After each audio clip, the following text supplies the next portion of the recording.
मदरचे एक शिष्य आहेत, ते विचारतायत, मग ही फिजिकल माइंडला शिस्त लावायची आहे, ती कशी लावायची? मी प्रयत्न करतोय पण मला काही जमत नाहीये ते, तर त्याच्यासाठी काय केलं पाहिजे?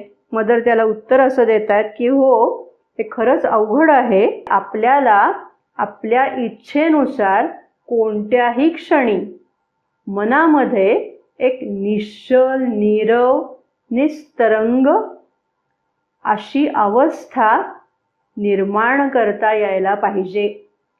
हा स्टार्टिंग पॉइंट आहे असं त्या म्हणतात. मग आता आपला सगळ्यांचा अनुभव विचारात घेण्याची आवश्यकता आहे की खरंच आपलं मन निश्चल, नीरव होऊ शकतंय का? आपल्या इच्छेनुसार आपल्याला हवं तेव्हा ही तर गोष्ट अजूनच पुढची आहे, म्हणजे ती मास्टरी मिळवण्याची गोष्ट आहे. पण साधं तरी आपलं मन निश्चल, नीरव होतंय का? तर हे किती अवघड गोष्ट आहे ही आता इथे आपल्या लक्षात आलेली असेल.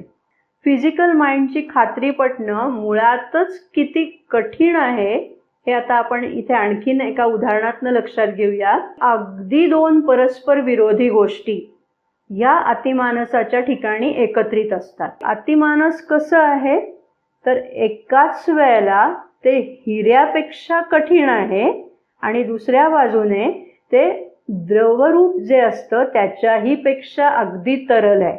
म्हणजे या दोन अगदी विरोधी गोष्टी एकत्रितपणे असं अतिमानस. दुसरं उदाहरण आपण पाहिलं होतं की एकाच वेळेला स्थितिशील आणि एकाच वेळेला गतिशील. इथे लक्षात घेऊया, समजा आपल्याला फिजिकल माइंडला हे कळतं की हां, आगगाडी वेगाने धावते आहे, म्हणजे तिची गती ते अनुभवू शकतं. परंतु आता कल्पना करा की ती आगगाडी खूप वेगाने चाललेली पण आहे आणि त्याच वेळेला ती स्थिर पण आहे. अतिमानसाचं स्वरूप हे ह्या पद्धतीचं आहे. तर हे फिजिकल माइंडला कसं कळेल? एक तर त्याला हे कळेल की ती धावते आहे किंवा हे कळेल की ती थांबलेली आहे.